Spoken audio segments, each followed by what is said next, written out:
Fala, meus queridos alunos da disciplina de contratos, e aí, tudo bem com vocês? Como vocês estão de quarentena, de isolamento social? Bom, sigamos aqui as nossas aulas. Hoje a gente vai para a nossa aula de número 20, a 20ª aula, a aula em que a gente vai tratar dos contratos de doação. Pois é, hoje a gente vai estudar esse Instituto da Doação, que é um negócio jurídico que nós podemos observar uma verdadeira faculdade real de disposição.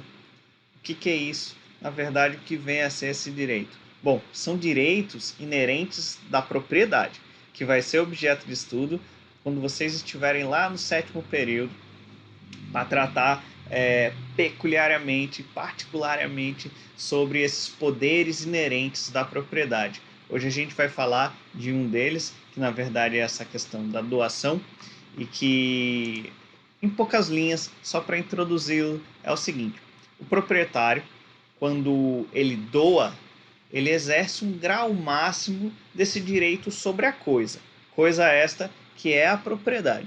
E ao transferi-lo gratuitamente ou até mesmo onerosamente, como a gente vai ver ao longo de nossa aula, a gente consegue ver que apenas esta pessoa que recebeu, ela é beneficiada. Mas como que ela é beneficiada? Existe limite para esse benefício? Não existe. Qual que é a forma com que o nosso ordenamento jurídico encara e até mesmo como que o nosso Código Civil encara essa questão?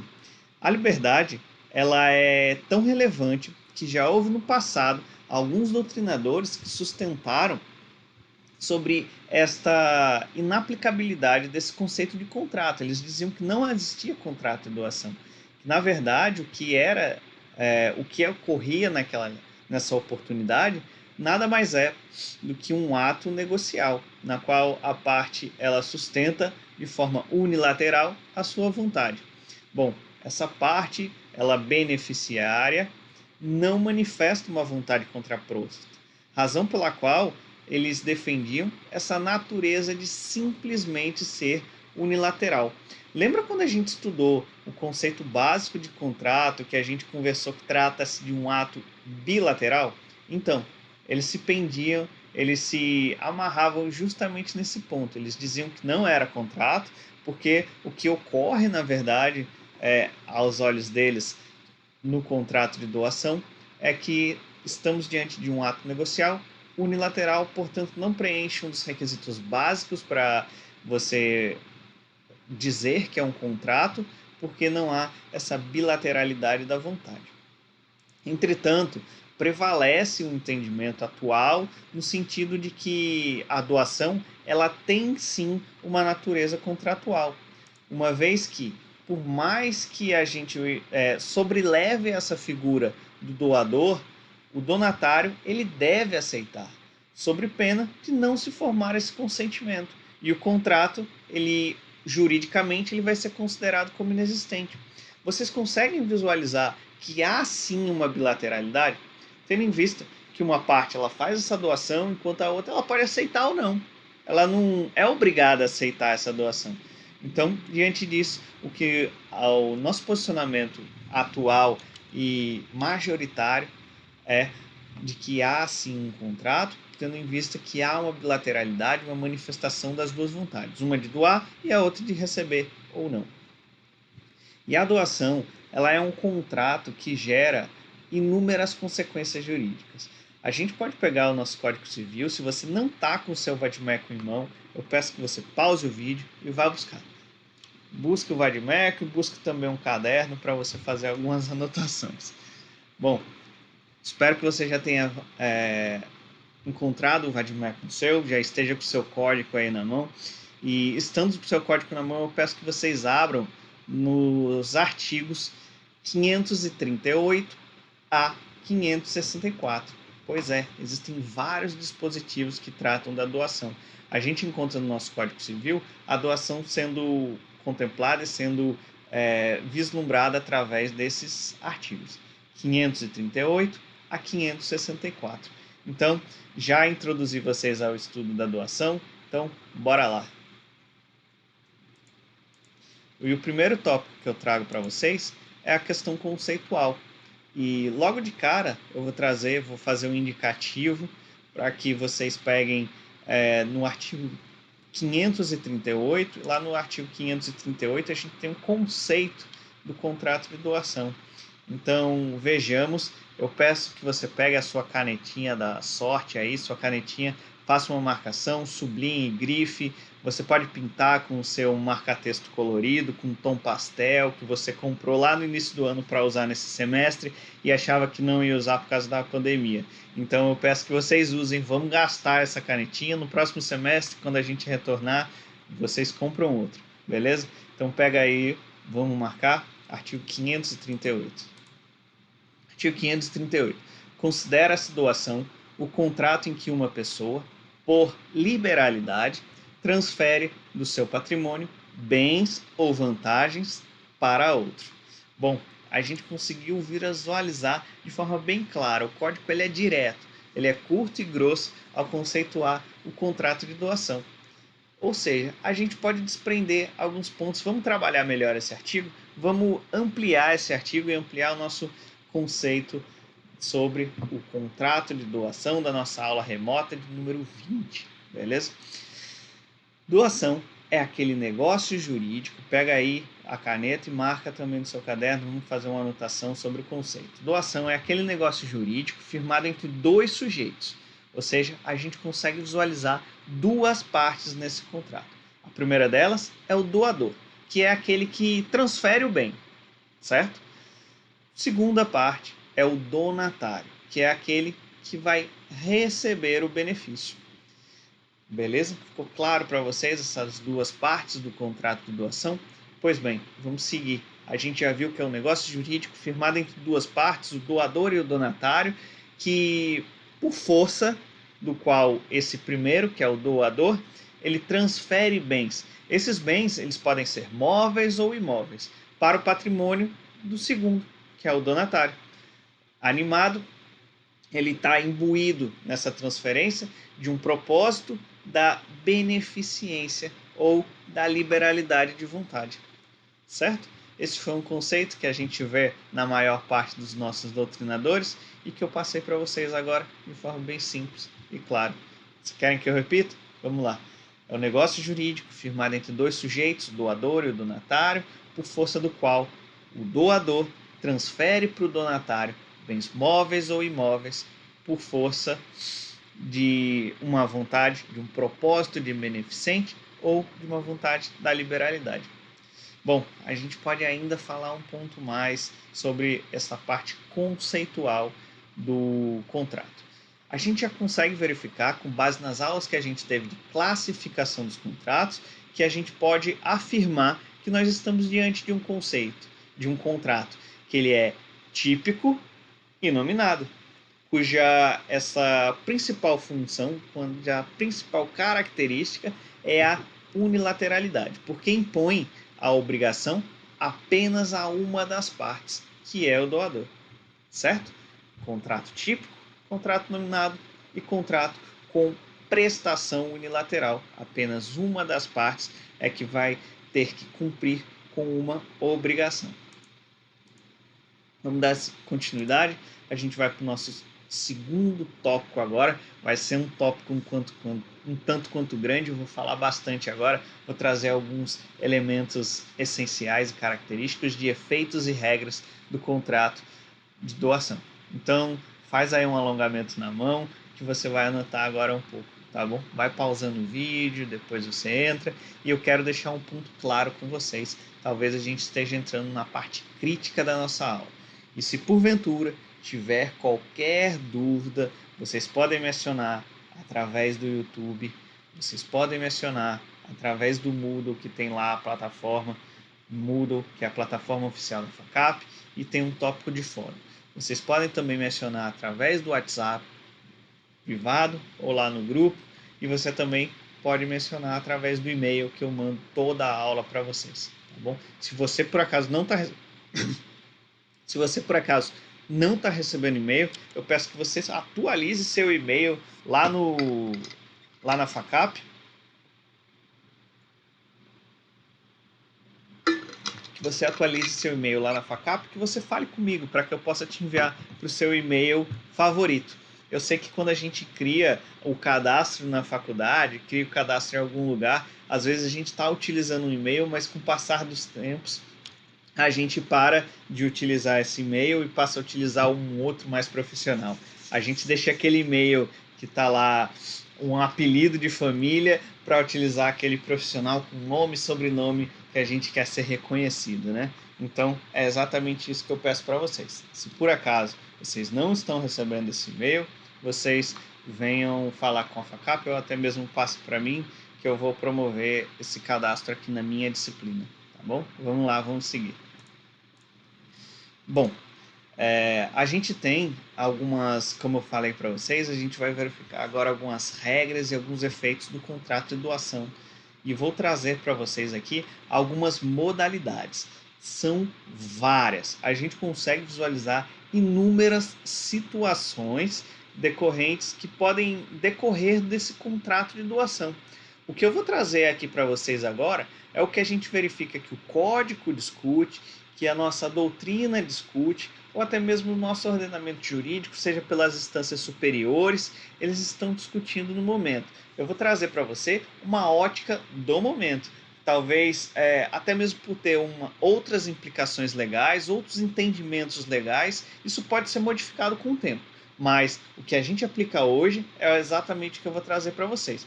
E o primeiro ponto que eu trago para vocês é a respeito desta questão de classificação da doação quanto à presença ou não de elementos acidentais. O que vem a ser isso? Eu garanto que você já sabe o que é isso. Vamos lá. Os elementos acidentais de um contrato ou de um negócio jurídico, eles estão no plano da eficácia. Lembra quando a gente viu a escada pontiana lá nas nossas primeiras aulas, quando a gente estava vendo ainda na aula presencial, que a gente estava lá na Facap, e a gente viu que o terceiro degrau da escada pontiana é exatamente o degrau da eficácia. Vocês lembram disso? Pois é, são eles: condição, termo e encargo. São 3 pontos. E a gente consegue verificar que a doação ela pode sim ser grafada com esses 3. A doação pura e simples é aquela que, por mera liberalidade do donatário, sem impor nenhuma contraprestação, encargo ou condição, a gente consegue visualizar isso com uma certa facilidade. Mas começa a ficar um pouco mais complicado, a gente começa a descer para o play quando a gente começa a impor algumas cláusulas nessa doação. Quando ela deixa de ser uma doação pura e simples para se tornar algo com algum encargo, com alguma condição ou com algum termo.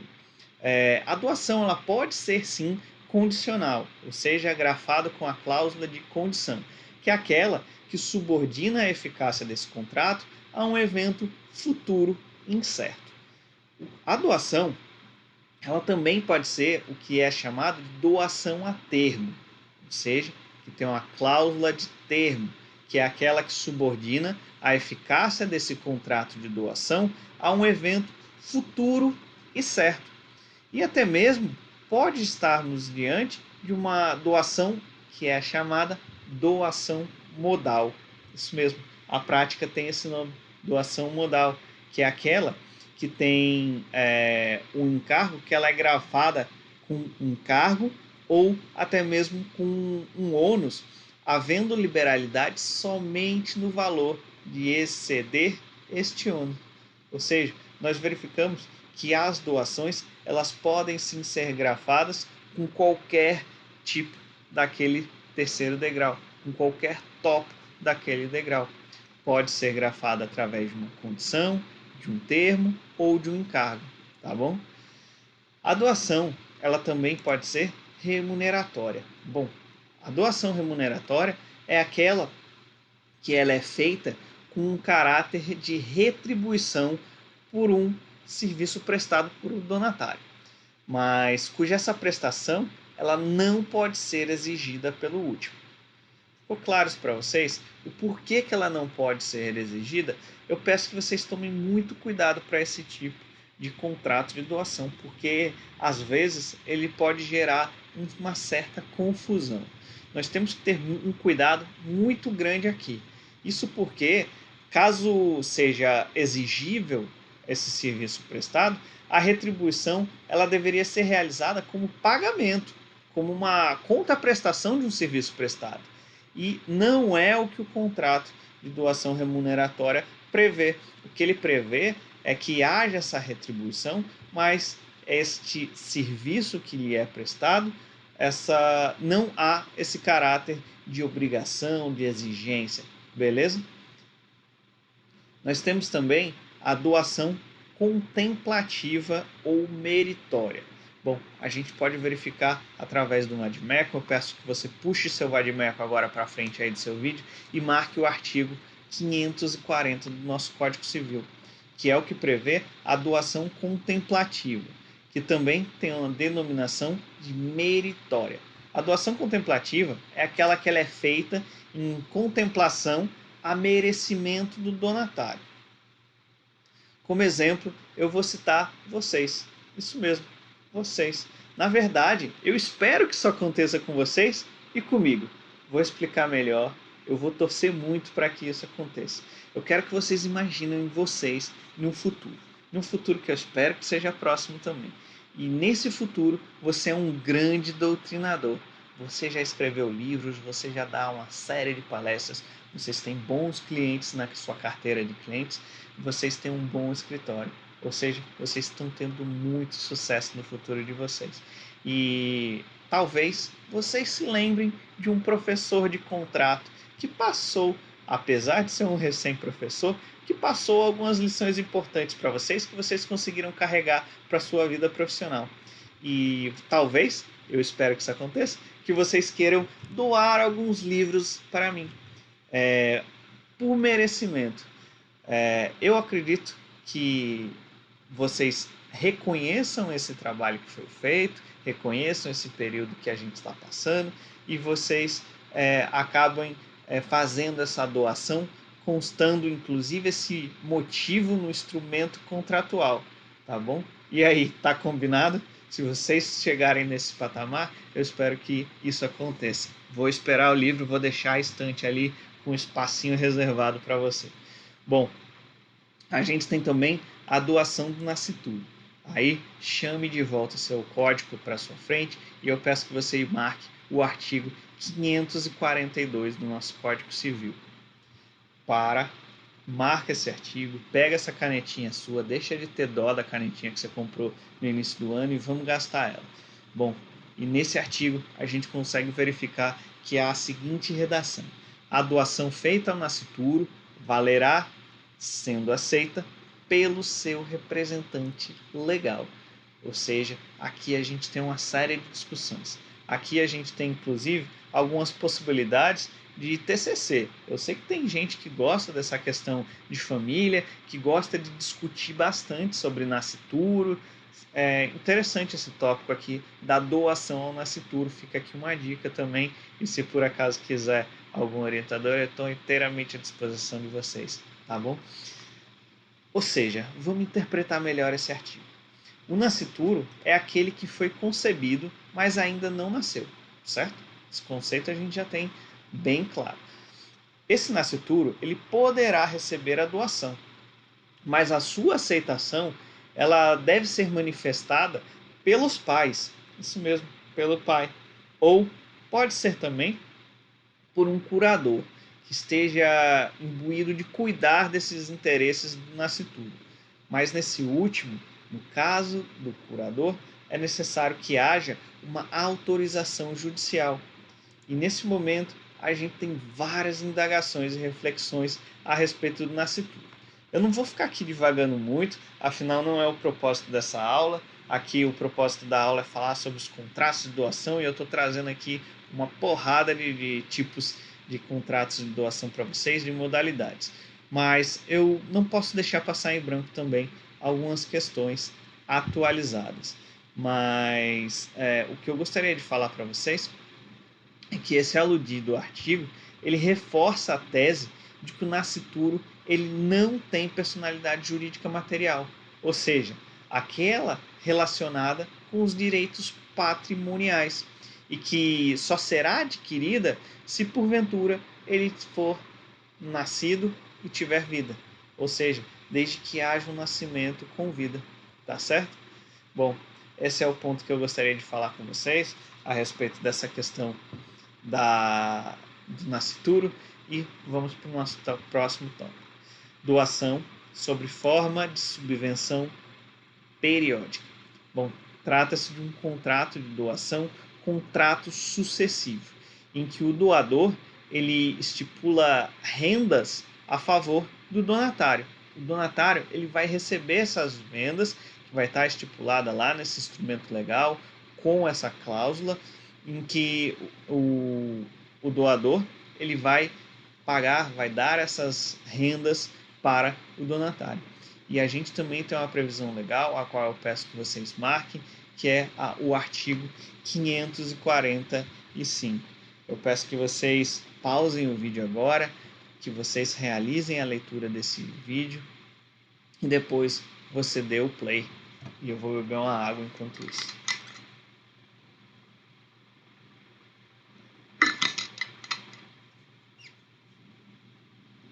Bom, eu espero que vocês já tenham lido o texto, legal? E esse texto, ele expõe que terá como cláusula extintiva a morte do doador ou do donatário. Não pode haver uma ultrapassagem dessa vida do doador, havendo uma previsão contratual nesse sentido. O que quer dizer isso? Que com a morte de qualquer um dessas partes, vimos que são duas partes do contrato de doação, né? Qualquer um desses contratos é uma cláusula extintiva, ou seja, os filhos, os ascendentes ou até mesmo os descendentes, enfim, quem quer que seja que possa vir a aproveitar de uma eventual sucessão, de uma discussão de sucessão, isso não cabe, beleza? O último modalidade desse slide é a respeito da doação em contemplação de casamento futuro. Bom, esta é aquela doação que todo noivo ou noiva sonha. Vocês já pensaram em começar a vida de casado de vocês já recebendo a título de doação, por exemplo, uma casa? Então, nada mal, né? Nada mal começar a vida assim. Pois é, existe essa previsão, é uma previsão contratual do artigo 546 do nosso Código Civil, que trata desta modalidade de doação, que também recebe essa denominação do latim, que é a doação propter nuptias, que é aquela efetuada em contemplação de um casamento futuro com uma pessoa certa e determinada. Pois é, soa um pouco estranho, mas é o que o nosso código prevê. Trata-se de uma doação que há uma condição, que ela é condicional, havendo uma condição suspensiva, pois o contrato não gera efeito enquanto esse casamento não realizar. E não realizar nesse momento futuro com essa pessoa certa e determinada. Vamos lá, mais uma bateria de modalidades contratuais. Temos também a doação de ascendente e descendente e doação entre cônjuges. Pois é, nós temos o artigo 544 do nosso Código Civil. Nela, a gente vê que as doações de descendentes a descendentes ou de um cônjuge a outro importam em adiantamento do que lhe cabe da herança. Isso mesmo, se houver essa doação, ele é como se tivesse já ocorrendo esta herança, esta parte que cabe a essa pessoa que recebeu da herança. E relativo a essa doação de ascendente a descendente, esses bens, eles deverão, presta atenção, não é poderão, é deverão, eles deverão ser relacionados, eles deverão ser colacionados no processo do inventário por aquele que recebeu. E isso é uma obrigação, inclusive tem até mesmo uma infração cometida. Quem não fizer isso, ele pode responder sobre pena de ser sonegados esses bens, ou seja, sobre pena de o herdeiro perder o direito de que tem sobre essa coisa. E isso a gente tem inclusive também, e eu gostaria de fazer uma remissão para vocês, eu peço que vocês marquem aí do lado desse artigo 544, caso não tenha, evidentemente, ali na parte de baixo, geralmente alguns códigos já têm essa remissão, mas se não tiver, eu peço que vocês anotem aí os artigos 1992 a 1996. Vou repetir. 1992 a 1996 do nosso código. Lá a gente vai verificar todas essas possibilidades também. Nós temos também a doação com cláusula de reversão. A doação com cláusula de reversão, ela também tem uma denominação que nós chamamos de cláusula de retorno. É o que a prática chama de cláusula de retorno. É aquela em que o doador ele estipula os bens doados, eles podem vir a voltar ao seu patrimônio se sobrevier o donatário. Aí eu peço que vocês também marquem o artigo 547. Trata-se de uma cláusula, de uma condição resolutiva expressa, que demonstra essa intenção do doador de se beneficiar somente se o donatário e não seus sucessores, sendo, portanto, uma cláusula intuito persona, que veda essa doação sucessiva, certo? Temos também a doação conjuntiva. A doação conjuntiva é aquela que conta com a presença de 2 ou mais donatários, expressado através do artigo 551 do nosso Código Civil, no qual, além de termos essa presença de 2 ou mais donatários, nós verificamos também que está presente uma obrigação divisível. Em regra, incide uma presunção relativa de divisão igualitária das cotas, em cotas iguais entre os donatários. Ou seja, a gente tem essa pluralidade de um ou mais donatários e nós temos também essa obrigação que ela é divisível. Então a gente consegue dividir essas cotas e a regra geral é que essas cotas sejam iguais entre os donatários. Doação manual. Bom, a doação manual é a doação de bem móvel de pequeno valor. Aqui também vai ter uma discussãozinha doutrinária, eu peço que vocês prestem atenção quanto a isso. Também é uma possibilidade de discussão futura, de vocês se aprimorarem ainda mais nessa discussão, vez que não é um tema muito pacífico em nossa doutrina.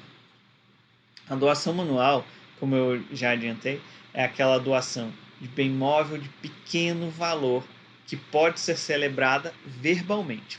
Mas tem também um ponto, desde que logo em seguida haja essa entrega imediata dessa coisa, que é a chamada tradição. A gente verifica essa regra no artigo 541, parágrafo único, que traz essa denominada doação manual. E nesse momento, eu estou lendo a mente de vocês, eu sei o que vocês estão pensando, eu sei que vocês estão pensando, mas afinal, o que é pequeno valor? Eu sei, eu concordo com vocês que isso é variável.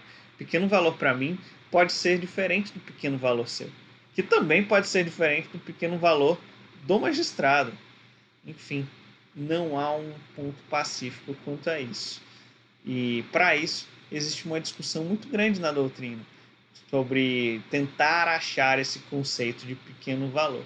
Há quem defenda que pequeno valor é aquele inferior a 30 salários mínimos.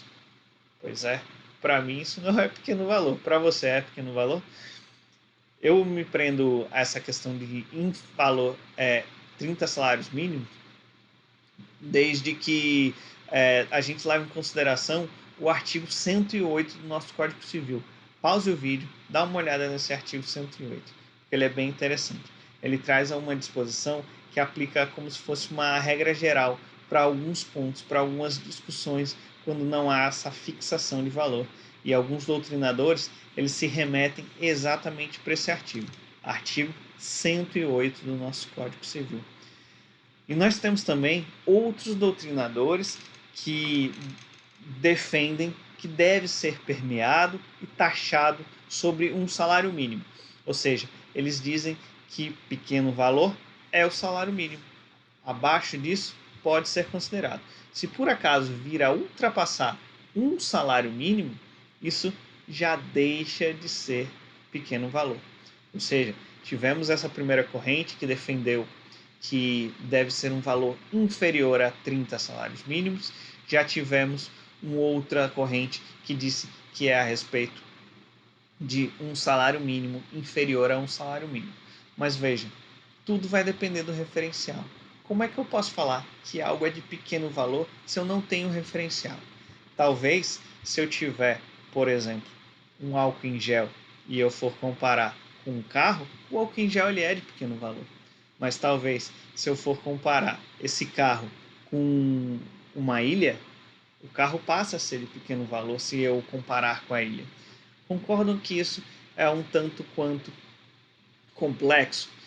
E para isso, também tem até um ponto que eu defendo bastante, que eu acho que é o caminho que a gente deve seguir, que diz o seguinte, que é a posição até mesmo a posição da corrente majoritária, que diz que, na verdade, que deve ser analisado é o caso a caso. Ou seja, a gente tem que analisar o caso dentro de sua particularidade. Deve ser levado em consideração o princípio da razoabilidade. Deve ser levado em consideração também as circunstâncias dessa doação. E terceiro ponto, deve ser levado em consideração a capacidade econômica do doador e do donatário. Se o cara for um milionário, muitas coisas vão ser de pequeno valor para ele. Concordo? Então, vou repetir. Para a corrente majoritária, 3 pontos são interessantes e são pontos que a gente consegue firmar para levar em consideração para este firmamento, para esse conceito de pequeno valor. Primeiro ponto, princípio da razoabilidade. Segundo ponto, capacidade econômica do doador e do donatário. Terceiro ponto, circunstâncias desta doação. Deve ser analisado como que foi realizada essa doação, certo? Isso foi doação manual. Tratamos de alguns pontos relevantes da doação manual e dessa discussão doutrinária, no qual eu trouxe 3 posicionamentos que até hoje está sendo discutidos. E aí, qual faz mais sentido para vocês? Contem para mim, vamos discutir sobre isso, beleza? Eu trago também a doação inoficiosa. Bom, a doação inoficiosa, a gente tem uma previsão legal no nosso artigo 549 do nosso Código Civil, no qual estipula que é nula quando a parte se exceder o limite que o doador. E no momento dessa liberalidade, ela pode dispor sim do seu testamento, mas ela deve observar alguns patamares. Ela não pode exceder o limite que essa pessoa pode vir a receber. Essa doação, ela prejudica a legítima. O que é legítima? É a cota dos herdeiros necessários. E para isso é o que se chama de doação inoficiosa. É algo que é vetado, é proibido no nosso ordenamento jurídico. Você só pode doar para esse herdeiro necessário o limite dele. Se você ultrapassar isso, você vai prejudicar os outros herdeiros. Então, para tanto, você tem sim a liberalidade, você pode doar se você quiser, você pode doar inclusive o que você quiser, todavia existe um limite de quanto que você pode doar. Você pode doar o que você quiser, você pode doar se você quiser, mas você não pode doar tudo o que você quiser, tá certo? Então, algumas pessoas dizem que a doação inoficiosa, quando ela é taxada de forma inoficiosa e ela é vetada e ela é nula, isso fere o princípio da liberalidade da pessoa. A pessoa ela pode doar quanto que ela quiser, mas não é bem assim, pessoal. O que a gente deve verificar é tentar evitar fraudes. Vocês conseguem visualizar que se for autorizado, se for permitido que a parte doe quanto que ela quiser, isso vai vir a prejudicar os outros herdeiros necessários? Esses outros herdeiros necessários, eles vão ter o seu patrimônio reduzido. Eles vão ter, na verdade, já existe um pouco de direito adquirido a essa parte quanto a essa cota que eles devem receber no futuro. E se por acaso for feita essa doação de forma livre, isso vai vir a reduzir essa cota que eles devem vir a receber. Beleza? Ficou claro para vocês esse ponto da doação oficiosa? Se por acaso não ficou, eu peço a gentileza de que vocês botem nos comentários do YouTube, me procurem através do WhatsApp, me procurem através do e-mail ou até mesmo através da nossa plataforma oficial, o Moodle. E a gente tem também a doação universal. A doação universal é também um outro tipo de doação que é nula. Que a doação universal é aquela doação de todos os bens, sem a reserva desse mínimo para a sobrevivência do doador. Essa doação, que é expressamente vetada em lei, através do artigo 548, sendo, por isso, uma hipótese de nulidade textual, certo? É a denominada doação universal. É aquela doação em que aquele milionário, imbuído com esse caráter filantrópico, ele resolve doar toda a sua fortuna, ele resolve doar todos os seus bens, ele resolve doar todas as suas rendas, ou seja, tudo, 100%. Isso é proibido, porque ele tem que reservar pelo menos um mínimo para que ele possa vir a sobreviver. Ele vai comer de quê? Ele vai beber de quê? Ele vai pagar o aluguel de quê? Já que ele está doando até a casa dele, ele vai ter que procurar algum canto para ele morar, beleza? Isso também é proibido, porque a intenção do legislador é vetar eventuais fraudes. Correto, legislador? Mais uma vez, correto na doação inoficiosa, para não prejudicar os herdeiros necessários, e correto também o legislador na doação universal, para reservar esse mínimo direito para a sobrevivência do doador. Tá certo? Bom, vamos lá para a nossa penúltima modalidade, que é a doação do cônjuge adúltero ao cúmplice.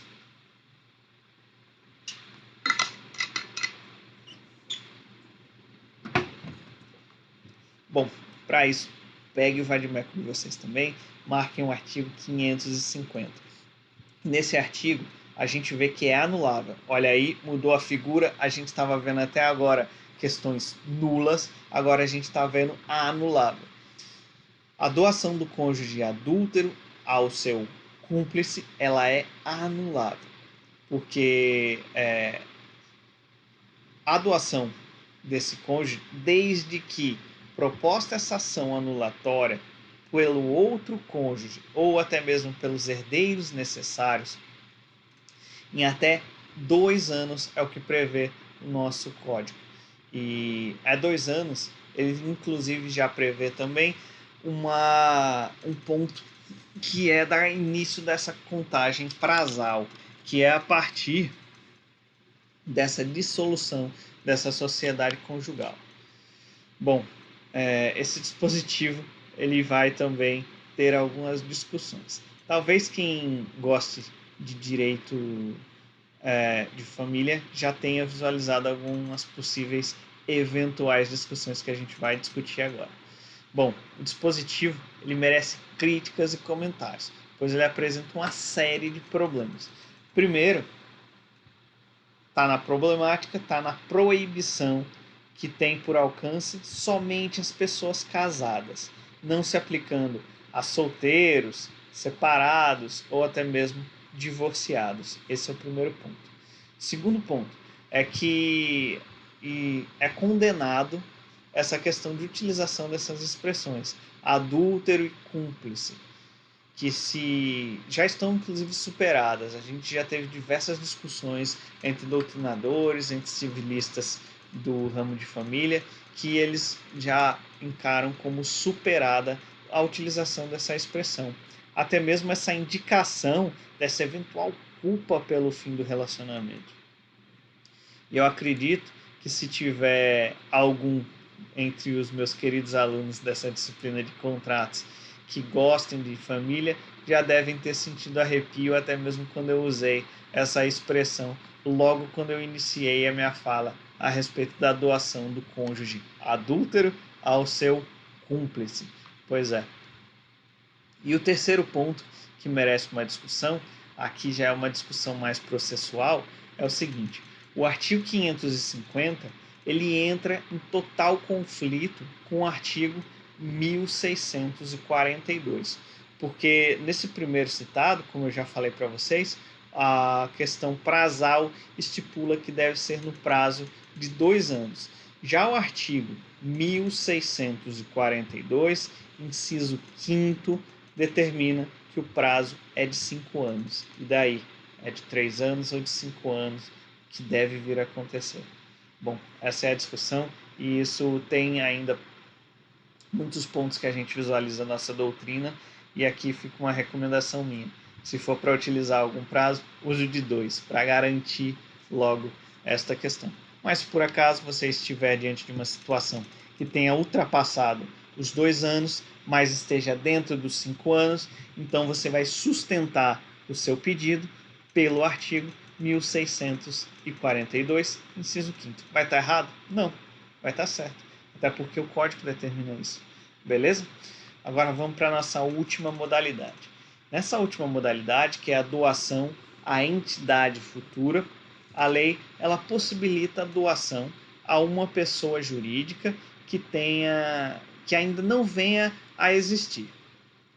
Todavia, ela condiciona a sua eficácia à regular constituição dessa sociedade. E a gente tem também uma previsão legal a respeito disso, que é através do artigo 554 do nosso Código Civil, certo? Se essa entidade ela não estiver constituída, ela não vir a ser constituída em um prazo de 2 anos contados desta efetuação da doação, caducará a doação, tá bom? Bom, pessoal, estas foram as modalidades mais relevantes de doação que eu trago para vocês e vamos seguir agora o nosso ponto. O nosso terceiro tópico que a gente pode discutir a respeito do contrato de doação é a respeito da promessa de doação.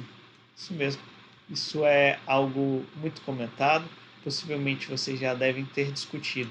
É algo muito discutido no nosso ordenamento jurídico sobre esta viabilidade da promessa da doação. Ou seja, a gente escuta bastante no nosso cotidiano essa questão da promessa de doação, todavia, o nosso ordenamento jurídico ele discuta sobre essa viabilidade ou não. Ou seja, há possibilidade de haver um contrato preliminar unilateral que vise essa liberalidade futura. Alguns doutrinadores sustentam que o ato de liberalidade não pode ser forçado. Já outros sustentam que não há óbice em aceitar tal promessa, uma vez que não há no nosso ordenamento qualquer dispositivo que a vede, não contrariando esta figura negocial qualquer princípio de ordem pública. Ou seja, tem alguns doutrinadores que defendem que ela é proibida porque você não pode vir a cobrar, forçar no futuro. Já outros dizem que na realidade pode sim, porque não há nada que proíba no nosso código. Então, para tanto, eu trago aqui o nosso próprio Código Civil, que tem uma previsão do seu cabimento. Vejamos, o artigo 466, ele tem a seguinte redação. Aí eu vou pedir que, além de vocês marcarem este artigo, eu peço que vocês também marquem essa palavra que eu fiz a marcação em vermelho. E o artigo 466 tem a seguinte redação: se a promessa de contrato for unilateral, o credor, sob pena de ficar a mesma sem efeito, deverá manifestar-se no prazo nela previsto, ou, inexistindo este, no que lhe for razoavelmente assinado pelo devedor. Vamos ver agora uma decisão do nosso STJ que apenas respalda essa questão da exigibilidade que a gente acabou de falar. A respeito, traz essa resposta afirmativa quanto a essa possibilidade de se exigir o cumprimento dessa promessa de doação. Vamos ver? Vamos lá. Na verdade, é um julgado que houve essa doação, houve uma promessa de doação e ocorreu um futuro, uma dissolução dessa sociedade conjugal. E diante disso foi ingressado uma ação cominatória para que houvesse essa exigibilidade deste cumprimento dessa promessa de doação. Vamos ver uma parte que eu isolei desse julgado. O acordo celebrado, quando do desquite amigável, homologado por sentença, que contém promessa de doação de bens do casal aos filhos, é exigível em ação cominatória.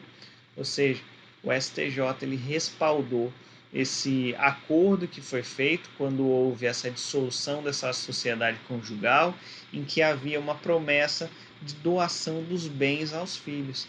Então, é possível sim exigir esta promessa de doação de bens, enfim, de qualquer bem, seja bens móveis ou bens imóveis, que seja estipulado através de um instrumento idôneo para tal.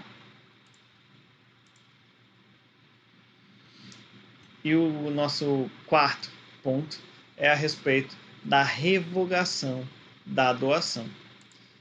Bom, partimos da premissa que a revogação ela é uma forma de resilição unilateral.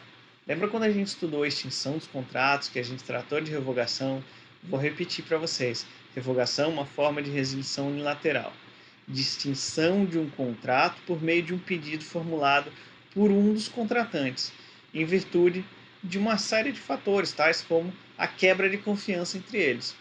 E o Instituto ele está tratado nesta disposição, nessa questão de contrato de doação, através dos artigos 555 e 564.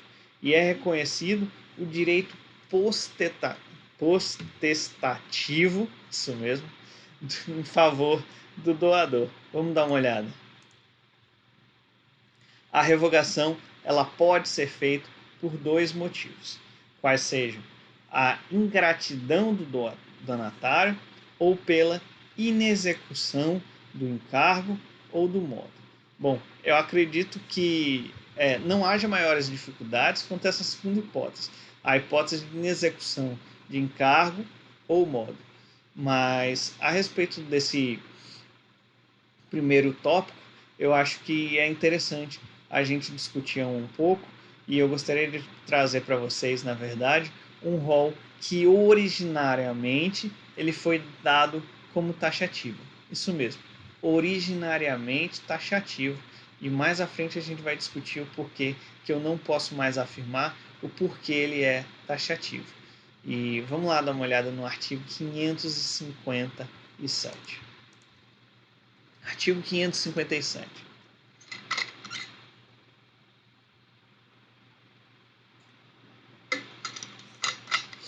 Podem ser revogadas por ingratidão as doações.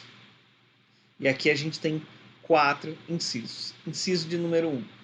Se o donatário atentou contra a vida do doador ou cometeu crime de homicídio doloso contra ele. 2. Se cometeu contra ele ofensa física. 3. Se o injuriou gravemente ou o caluniou. 4. Se, podendo ministrá-lo, recusou ao doador os alimentos de que este necessitava. Bom, na leitura desse artigo, eu vejo que aqueles penalistas que gostam de direito penal talvez estejam sorrindo, finalmente viram alguma questão de penal dentro de direito civil, e é exatamente isso. A gente vai precisar desses conceitos de direito penal para que a gente possa aplicar nesta questão da revogação por ingratidão. Bom, mas o nosso ordenamento jurídico ele vem adotando uma tendência Essa tendência é no entendimento pelo qual as relações tratadas nesse artigo, nesses incisos, que são, na verdade, meramente exemplificativas e não mais taxativas. E para isso, eu trago para vocês uma doutrina, vamos dar uma olhada, de um grande civilista, que é Pablo Stolze. E Pablo Stolze, ele diz o seguinte a respeito dessa temática: não há limites para a ingratidão humana. Assim sendo, a perspectiva de caracterização de ingratidão como violações de boa-fé objetiva pós-contratual faz com que reconheçamos que, ao contrário do que estava assentado na vigência do Código Civil Brasileiro de 16, o novo rol não é mais taxativo, aceitando, em nome do princípio, outras hipóteses, ainda que de forma excepcional. Pois é, pessoal, Pablo Stolze ele caracteriza, ele diz tudo logo nessa primeira frase. Não há limites para a ingratidão humana. Ou seja, a gente precisa verificar o caso na prática. Precisa verificar pontualmente o que houve. Precisa verificar qual foi essa suscitação de eventual ingratidão. Se ela é pertinente ou não. E se for pertinente, ela deve ser julgada, deve ser verificada, analisada, e se por acaso seja realmente um caso de ingratidão, por mais que não esteja no artigo que nós lemos, deve ser sim aplicado todos os efeitos atinentes a esta questão, tá bom? Bom, pessoal, era isso o que eu tinha que conversar com vocês hoje. Eu agradeço muito pela dedicação de vocês, por vocês estarem acompanhando as nossas disciplinas. Logo a gente vai concluir. Em breve a gente vai marcar também a nossa segunda avaliação e qual vai ser a metodologia da nossa segunda avaliação, tá bom? Na próxima aula, a gente remota, a gente vai conversar a respeito de locação de coisas e fiança, tá bom? Até a próxima aula e vamos em frente. Conte comigo. Valeu!